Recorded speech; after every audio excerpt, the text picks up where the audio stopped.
Salut à tous, Pascal Noël Canoni. Donc, une vidéo, vous avez vu, on a changé de bureau. J'espère que ce week-end, on devrait arriver à vous faire une autre vidéo un peu plus sympathique que cet environnement de bureau. Mais bref, n'étant pas l'objet de la vidéo de ce soir. Objet de la vidéo de ce soir, le CE6. Il y en a plein qui vont dire, mais non, c'est pas le CE6, etc., etc. Le CE6, pour moi, c'est quoi? Fabriqué par Bosch. Donc le CE6 Dream Team. On va répondre à la question Dream Team. On va répondre à la question Dream Team. Dream Team, pourquoi? Pourquoi pas Drip Type? Dream Team, pourquoi? La Dream, c'est quoi? Là voilà la Dream. J'espère que ça répondra aux questions de certains. Donc ce qu'on va faire maintenant, c'est que l'embout buccal, on vient de l'enlever. Ensuite, on a donc le cul qui est démontable tout simplement. D'accord? Et donc pour moi, un CE6. Donc ce qui m'est vendu en CE6. On est bien d'accord. Ce qui nous intéresse aujourd'hui, c'est cette partie. Je suis pas bon, il faut que je prenne un sopalin. Ce qui nous intéresse aujourd'hui, c'est la partie du dessus. D'accord? Qui est donc celle-ci. Celle que je viens de démonter, donc la résistance. Donc on va en prendre une en fait toute neuve. La résistance qui est en fait sur le CE6 faite donc d'un accu, etc., des mèches, etc. Mais c'est pas ce qui nous intéresse. Là, on va parler de cette petite chose-là, en fait, le petit joint supérieur. Tac, le petit joint supérieur. Et lui, il est constitué de quoi? Évidemment, c'est barré. On va le remettre en place. Tac. Voilà. Le CE6, le CE5, le CE4, ce que vous voulez, en fait, tout ça, c'est fait, en fait, avec un petit bout de plastique et un petit bout de ferraille, en fait, qui sort. Et dessus, vous avez votre embout buccal qui vient se mettre dessus, en fait, pour faire la jonction et donc l'aspiration de votre vapeur qui vient dans votre petite bouche. La petite nouveauté pour moi aujourd'hui, c'est quoi? Bosch. Bosch vient de me livrer aujourd'hui une chose un petit peu différente, en fait. C'est... Il est où? Et bien voilà, j'avais tout préparé, j'en ai tellement fait que... Voilà, il est là. C'est livré dans un petit sachet plastique comme ça. Et regardez bien. Le bout, en fait, est tout fait en plastique. Alors celui-ci, on va pas l'ouvrir parce que j'en ai déjà ouvert quelques-uns. Que je vais vous présenter maintenant. Si j'arrive à remettre la main dessus. Eh bien non. On va le faire avec celui-ci. Qui est déjà monté. Donc en fait, vous avez à la place de ce petit bout de ferraille. Tac, le petit bout en fait en... Petit bout de fer en fait avec un petit plateau en fait dessous. On va le sortir un peu si on peut. Allez, voilà. On va voir comment il est fait. Il y avait ce petit bout de plateau avant qui était fait. Je pense que ça a été modifié en fait juste par raison d'économie. Voilà, on avait ce petit bout de plateau fer. Voilà lui. Avec ce petit bout de plastique dedans avec un petit trou. Voilà. Et tout ça, ça rentrait dedans. Et bien maintenant, hop là, on jette tout ça à la poubelle. Et on a ça. En fait, un joint. Par contre, qui est très bien mis dessus en termes d'étanchéité, beaucoup plus compliqué à enlever que l'autre à l'avant. Et le joint, en fait, est fait, tac. Le joint est fait avec un petit éton plastique, en fait, et tout est moulé ensemble. Donc je pense que maintenant ils ont réussi à le faire, en fait, avec pour éliminer ce petit morceau de ferraille. Et, et donc voilà. Moi j'ai testé, c'est pas très long hein, en termes de test. On est sur 2 jours. Et là, en étanchéité, c'est hyper top. C'est beaucoup plus serré en termes de diamètre. Voilà. Ce qui change en fait dans les mèches d'origine. Eh oui, c'est ça que je voulais parler. Les mèches d'origine. Là, on est sur une mèche d'origine en fait. Voilà. Et en termes de mèche d'origine, on a 1 cm quasiment de chaque côté. tac, de chaque côté, plus longue. Ça, c'est un peu plus embêtant que vous allez mettre votre réservoir dessus, mais par contre, l'avantage, c'est que vous êtes vraiment au fond. Alors, pourquoi on en vient là-dessus? Pourquoi je voulais en parler quand même? C'est que tout simplement, sur la base, quand vous commandez un CE6 de chez Bosch, je parle bien, vous avez une base de résistance qui est comme celle-ci. Donc ça, c'est la base. On sait que c'est inconsommable. Derrière, pour les rechargeables, suivant les shops que vous trouverez, on est bien d'accord. Moi, pour chez Bosch, c'est ça. Maintenant, c'est ça. Ça nous permet en fait d'avoir des mèches plus longues, mais plus embêtantes à mettre au niveau du réservoir. Et là, je vais vous montrer comment on va pouvoir le mettre. Il n'y a aucun souci pour le mettre dedans. Il y a une petite technique à tourner un petit peu avant d'emboîter. Je vais vous montrer ça. Donc, on a maintenant notre petite chose ici. On la met dedans. Et comme vous remarquez, en fait, les mèches, vous avez vu, elles viennent sur les joints. Avant, on tourne un peu. On fait tourner la bête avant de mettre sur le joint. Voilà. Et là, je dis ça. Hop, on va le remonter un petit peu. Tac, tac, tac, tac, tac, tac, tac. Et voilà, on l'a fait tourner un petit peu. En fait, les mèches tournent dans le réservoir. D'accord? Et autour de votre tube. Et là, maintenant, elles touchent plus votre joint. L'idée, quand même, c'est que vous avez un petit joint de base ici. Et que les mèches ne viennent pas faire contact encore dedans. Parce que ça va vous faire des fuites. C'est obligatoire. Donc, vous le relevez un petit peu. Vous faites 2-3 tours. Tac. Maintenant, vous emboîtez votre joint. Enfin, votre tank. Votre réservoir. Et là, vous devez serrer. Tac. On vient serrer, on est bien d'accord qu'on vient serrer. Hop, ça y est, c'est serré, c'est serré. C'est pas la peine de serrer comme des ânes. Et sur les tests que j'ai fait, honnêtement, ça sert à rien de serrer comme des ânes. Ça sert à rien du tout. Voilà, il est monté. Autre chose importante. Celui-ci est plein. Il est plein, mais j'ai du juice. Ah, j'ai du juice dessus. Ce qu'on appelle du one shot, c'est ça? Moi, je le filme en direct et je le balance sur les vidéos. Bon, à voir d'où ça vient. Sur celui-ci, je ne sais pas. On verra ça plus tard sur celui-ci. Il faut quand même on va le tester sur celui-ci parce qu'on va tester dessus parce qu'il est fin prêt. Je voulais économiser de la vidéo et là je suis pas en train de l'économiser. Pardon. L'embout buccal. Si on voit ici en fait, quand vous le rentrez dedans, voilà, il est déjà en prise dessus en fait. Par contre, il est un petit peu plus haut en fait en termes d'écrasement et vous avez ici qu'on peut pas le visser. Si je visse sans forcer dessus, il tourne sur place. Il est beaucoup plus dur en fait que la résistance qu'on avait avant, le joint de résistance qu'on avait avant. Donc là, il faut vraiment appuyer, vraiment, et là, serrer. Et en termes d'esthétique, eh ben, je vais aller au bout, gentiment, et voilà, il est serré. Par contre, on n'a plus, là-dessus, pardon, bon, je vais pas y arriver, on n'a plus le problème en fait de décalage de joint qu'on pouvait avoir à un moment donné, entre la résistance d'avant, en fait, quand on serrait trop, on avait le joint qui se décalait un petit peu, et qui faisait qu'en fait on avait peut-être des prises de liquide dedans. Je dis bien peut-être, ça fait 2 jours seulement que je suis dessus. Moi aujourd'hui j'ai plus le problème des vidéos d'avant que j'ai faites. Tuget en a fait aussi, pas mal de reviewers en a fait aussi. Tuget avait donné aussi un petit truc avec un petit morceau de coton, tout ça et tout, qui fonctionnait bien que moi je faisais. Là sur ce coup là, maintenant je le fais plus. Et je suis pas trop embêté. J'ai plus ce problème de décalage de joint avec l'embout buccal. Il faut s'y mettre, hein, aux Français.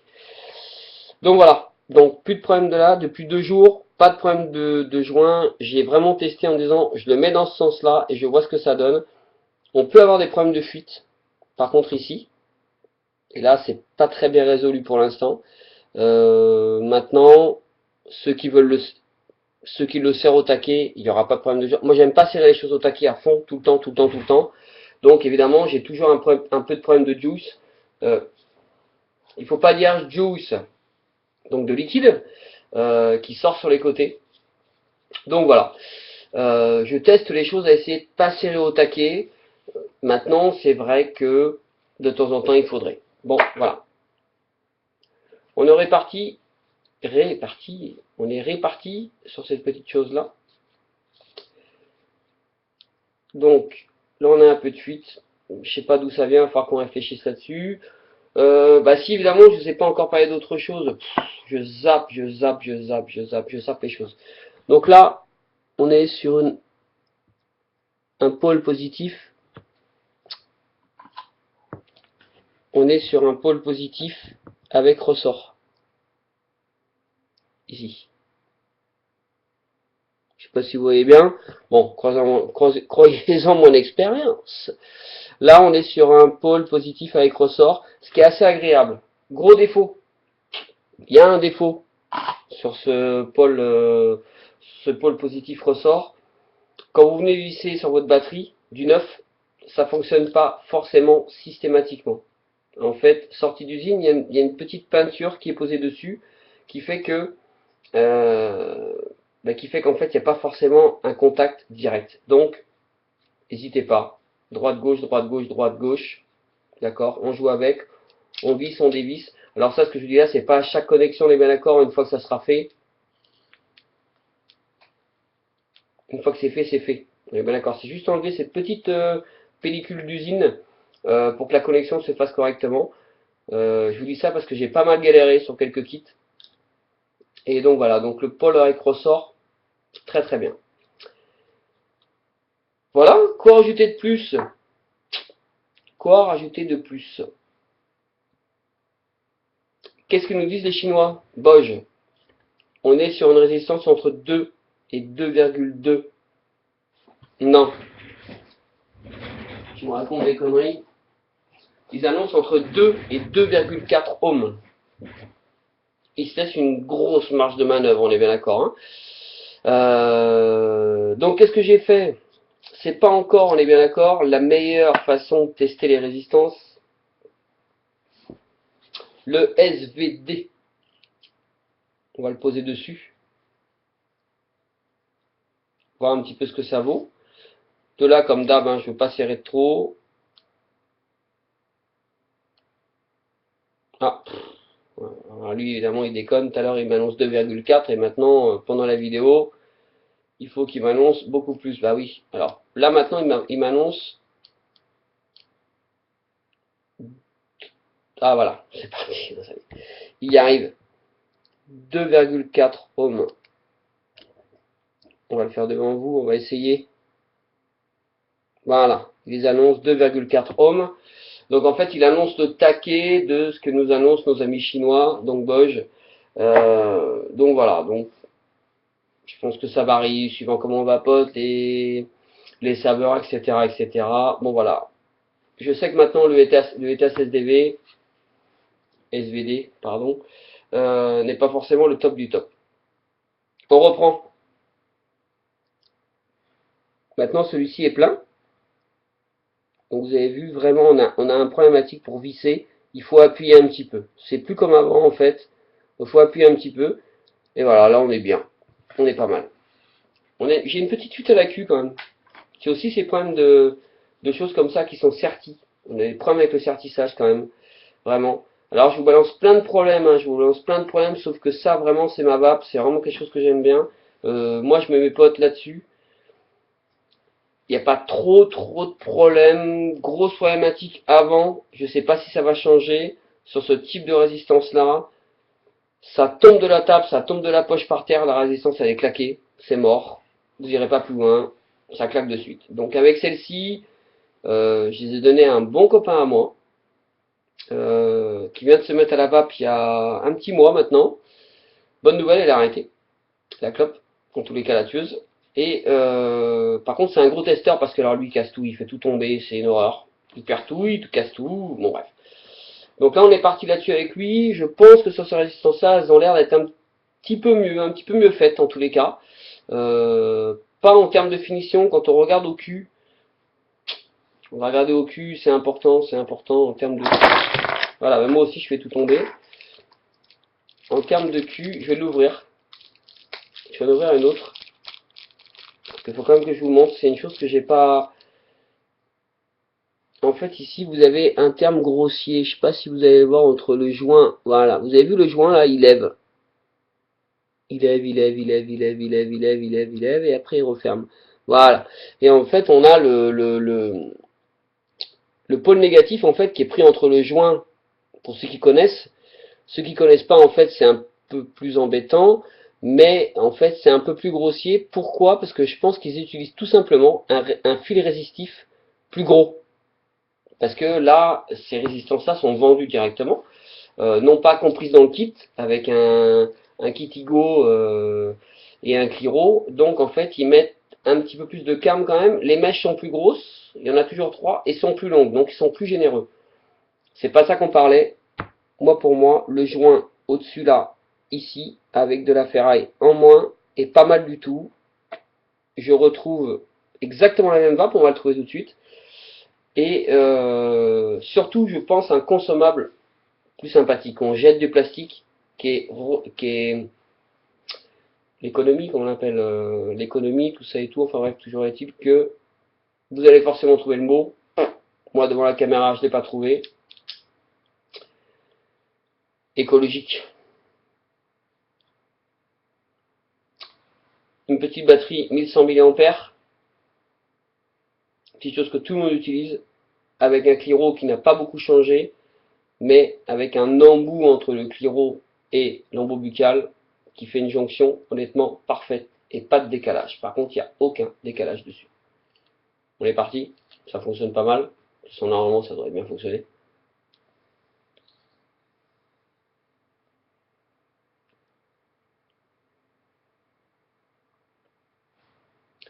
Et en même temps, une petite revue Blueberry Hill. Donc là, on est sur Blueberry Hill, donc le goût du sucre juteux myrtille. Myrtille.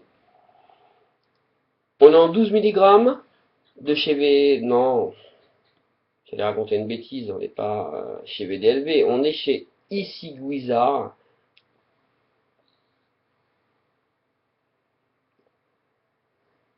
Donc on remercie encore David. Bon, sur ce type de choses-là, pour moi, évidemment, on n'est pas sur 12 mg. J'aimerais bien que ça envoie un peu plus, donc il faudrait peut-être juste une batterie twist pour que ça augmente un peu plus en termes de watts. Maintenant, la batterie, celle-ci est pas forcément très bonne en termes de charge.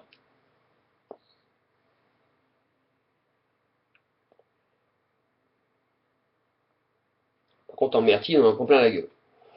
Ça, c'est clair, on en prend plein la gueule. Donc voilà, revue ici Guizard Beverly Hill Myrtille et une revue aussi à côté de cette petite résistance qui vient de sortir, enfin en tous les cas pour moi, en Nouvelle-Calédonie, et donc de Boj. Donc les Chinois font des efforts, commencent à trouver des choses. M'ont pas forcément prévenu quand j'ai commandé les résistances, parce que là je les ai commandées, pour les Calédoniens, bah là c'est moi qui les ai commandées. Surprise un petit peu de recevoir ça. Très important aussi, j'en ai pas parlé. J'en ai pas parlé, faut que j'en parle aussi. Le Q, le pôle positif de votre résistance. En fait, vous allez voir, celui-ci est très pointu et sur d'autres tubes. Vous avez le tube en fait ici et vous avez la connectique au fond. Regardez bien quand vous achetez, regardez très très bien quand vous achetez. Là, vous n'avez pas forcément la même connectique. Vous allez voir que là, vous avez un pôle positif qui est assez important et qui a un pas de vis assez important. Sur d'autres résistances, en fait, vous n'aurez pas le même pas de vis. Donc, évidemment, vous n'aurez pas la connectique qui va se faire au fond. Regardez bien, prenez un échantillon de la résistance que vous avez, du kit que vous avez acheté, parce que vous ne trouverez pas forcément la même résistance. Elles sont toutes faites pareilles, sauf qu'à un moment donné, change le pas de vis et la tête. Je vais pas y arriver. La tête du pôle positif change aussi. Celle-ci est beaucoup plus pointue et beaucoup plus longue. Donc voilà, faites attention à tout ça. Prenez un échantillon foutu et allez chez votre shop et demandez-lui la même chose. Autrement, vous allez à la maison, un truc qui se connecte pas, ça c'est garanti. Au pire, vous mettrez des plaques d'aluminium pour faire la connexion. Et là, c'est un bordel. Donc, eh bien, voilà. C'est fini pour aujourd'hui. Je vais finir par ça. Une résistance Vivi Nova. Une résistance Vivi Nova. Toute cramée. Toute cramée. Donc là, on est sur un 3 semaines, un bon 3 semaines, un bon 3 semaines, et il n'y a plus moyen. Je vais essayer de vous la montrer. Et voilà, là on est sur un truc, j'ai nettoyé, renettoyé, re-renettoyé. Donc il y a un moment donné, quand vous avez ça, il faut y arrêter. Alors pourquoi j'en parle en fait, c'est que j'ai eu une personne cet après-midi, qui était une personne allaitée à la maison. Et je suis allé la voir pour lui nettoyer son kit. Et je lui ai montré comment faire et c'est important. Il faut nettoyer vos kits les gars. Et parce que voilà, il y a un moment donné en fait c'est crade et que c'est plus bon la vapote à un moment donné. Voilà, quand vous à l'époque vous fumez votre filtre, vous vous arrêtez. Pour les résistances, c'est la même chose et c'est une partie très très importante de nos cliros. Pour ceux qui sont sur des cliros, moi les cartos je connais pas. On va peut-être s'y mettre un petit peu. Mais voilà, les cliros à un moment donné, les résistances c'est notre consommable. Alors il y a des manières, il faut le faire, il y a plein de vidéos dessus, je vais pas vous demander les nettoyages de messe et je ne veux pas parler en anglais. Mais bon voilà, ça à un moment donné, comme moi là ici, on commence à tirer dessus, on continue, on continue, on continue. Là, ça y est, c'est fini. Et ça fonctionne encore, il n'y a pas de souci. Mais vous avez un putain de goût cramé, c'est plus possible. C'est important, c'est une chose importante de notre matériel. Les batteries sont importantes évidemment, nos réservoirs sont importants en termes de fuite, de machin, de trucs. Par contre, ça c'est ce qui nous restitue notre vapeur. Et donc ça, on est bien d'accord que quand on est rendu à la boule comme moi, et là j'ai tiré dessus pour voir un peu jusqu'où elle allait. Bon, j'étais sur de la vanille, on est d'accord, sur des tabacs vanille, des choses comme ça, sur des choses un peu dures. Mais voilà, c'est important, et c'est pour ça que j'ai voulu vous faire une vidéo ce soir sur ce que c'était qu'une résistance sur du Kitigo et sur les différentes choses qui puissent exister. Je vous ai pas montré l'autre qui est un peu plus courte, mais bon, pour ceux qui en ont, prenez juste votre résistance, allez au magasin avec, pour être sûr d'avoir la bonne et pas vous faire empiler dessus. Donc voilà, nouvelle technologie, entre parenthèses, nouvelle façon d'avoir un joint et d'avoir un Dream Tip un embout buccal qui se visse correctement sur votre cliro. Merci beaucoup de m'avoir suivi. Babascal, Nouvelle-Calédonie. Et puis, je pense qu'on devrait être pas trop mal avec ça. Allez, tata!